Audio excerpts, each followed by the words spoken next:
राजा विक्रमादित्य और दंभिकासुर, कैसे उसकी बेटी के पेट से निकलेगा जीव? कौन था वो जीव? क्या है वो 7 गुत्थियां? सबसे बड़ा रहस्य कौन था वो? एक जानने के लिए देखिए। चारों ओर घना अंधेरा था। महल के ऊंचे बुर्जों पर जलती मशालें किसी तरह उस अंधकार से लड़ने की कोशिश कर रही थीं, लेकिन वातावरण में अजीब सा भय पसरा था, जैसे कोई अदृश्य शक्ति महल के भीतर घूम रही हो। महल के सबसे बड़े कक्ष में राजा विक्रमादित्य अपने सिंहासन पर चिंतित मुद्रा में बैठे थे। उनके सामने राजवैद्य खड़ा था, जिसके चेहरे पर घबराहट के भाव थे। राजन, ये कोई साधारण बीमारी नहीं है। राजकुमारी के पेट में कोई जीव है जो उसे धीरे धीरे अपनी गिरफ्त में ले रहा है। राजा की आंखों में डर साफ झलक रहा था। उन्होंने कांपते हुए पूछा, क्या यह कोई श्राप है? वैद्य ने गहरी सांस ली और धीमे स्वर में कहा, हाँ, यह श्राप है, लेकिन यह किसी आम तांत्रिक का नहीं। यह खुद दंभिकासुर का दिया हुआ श्राप है। दंभिकासुर, यह नाम सुनते ही राजा जैसे कांप उठे। पूरे दरबार में खामोशी छा गई। दंभिकासुर, भय का पुनर्जन्म। दंभिकासुर एक भयानक असुर, जिसे अमृतत्व का वरदान प्राप्त था। उसे कोई मार नहीं सकता था। कहते हैं कि वह कभी नहीं मरा, बल्कि उसे एक तांत्रिक यज्ञ में कैद कर दिया गया था। लेकिन वह पूरी तरह समाप्त नहीं हुआ।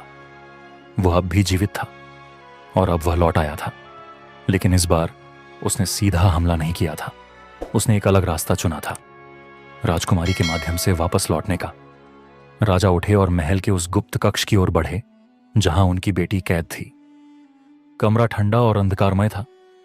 जैसे ही राजा ने दरवाजा खोला, उन्हें एक अजीब सी सरसराहट सुनाई दी, मानो हजारों सांप एक साथ फुफकार रहे हों। कमरे के भीतर राजकुमारी एक कोने में बैठी थी। उसकी आंखें बुझी हुई थीं, लेकिन जब वह राजा की ओर देखने लगी तो उसकी पुतलियां किसी सर्प की तरह सिकुड़ गईं। पिताजी, उसकी आवाज में दोहरापन था। राजा की रीढ़ में सिहरन दौड़ गई। अब उन्हें पूरा विश्वास हो गया था, उनकी बेटी पर किसी और का कब्जा था। गांव से निकला एक नायक, राज्य से बहुत दूर एक छोटे से गांव में 3 भाई रहते थे। वे तीनों मेहनती थे, लेकिन सबसे छोटा भाई सबसे अलग था। उसका तेज दिमाग और साहस उसे अपने भाइयों से अलग बनाता था। लेकिन उसे हमेशा एक बात खटकती थी, उसकी भाभी उसे बाकी भाइयों की तरह सम्मान नहीं देती थी। जब तीनों भाई खेतों से घर लौटते तो भाभी हमेशा दोनों बड़े भाइयों को दाएं हाथ से पानी पिलाती और छोटे भाई को बाएं बाएं हाथ से। छोटे भाई ने कभी इस बात पर ध्यान नहीं दिया था, लेकिन एक दिन ऐसा हुआ जिसने उसकी पूरी सोच बदल दी। उस दिन वह खेल खेल में अपने बड़े भाई की जगह बैठ गया। भाभी ने बिना देखे ही हाथ बदला और उसे बाएं हाथ से पानी पिलाया। छोटे भाई का माथा ठनका। यह क्या हुआ? उसने भाभी से पूछा। भाभी मुस्कुराई और बोली, जब तक पत्नी नहीं लाओगे तब तक दाएं हाथ से पानी नहीं मिलेगा। ये शब्द उसके दिल में चुभ गए। उसे समझ आ गया कि समाज में उसकी पहचान अधूरी थी। उसे भी अपनी पहचान बनानी थी। और उसी रात उसने एक फैसला किया, अब जब तक पत्नी नहीं लाऊंगा, पानी नहीं पीऊंगा। यात्रा की शुरुआत सुबह का सूरज उगते ही उसने अपनी पोटली बांधी और घर छोड़ दिया। लेकिन उसे नहीं पता था कि उसकी तकदीर उसे कहां ले जाने वाली थी। चलते चलते वह एक नए राज्य में पहुंचा। वहां हर तरफ भय का माहौल था। लोग सहमे हुए थे। एक बुजुर्ग से उसने पूछा, बाबा, यहां ऐसा सन्नाटा क्यों है? बुजुर्ग ने कांपती आवाज में जवाब दिया, राजा की बेटी श्रापित हो चुकी है। उसके पेट में एक नाग बस गया है। छोटे भाई की आंखें चमक उठी। नाग? उसने दोहराया। हाँ, और राजा ने घोषणा कर दी है, जो भी इस श्राप को तोड़ेगा वह राजकुमारी का पति बनेगा।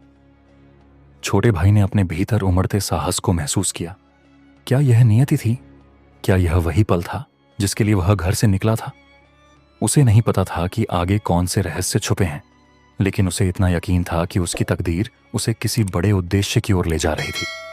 अब वह न सिर्फ पत्नी लेकर लौटेगा, बल्कि राजकुमारी के श्राप को भी तोड़ेगा। लेकिन क्या यह इतना आसान होगा? क्योंकि यह सिर्फ एक श्राप नहीं था, यह विक्रमादित्य के 7 रहस्यों में से पहला था। अगले एपिसोड में देखेंगे कि कैसे छोटा भाई राजमहल में प्रवेश करेगा और दंभिकासुर के रहस्य को सुलझाने की कोशिश करेगा। सब्सक्राइब करें और घंटी दबाएं ताकि आप अगले एपिसोड को मिस न करें।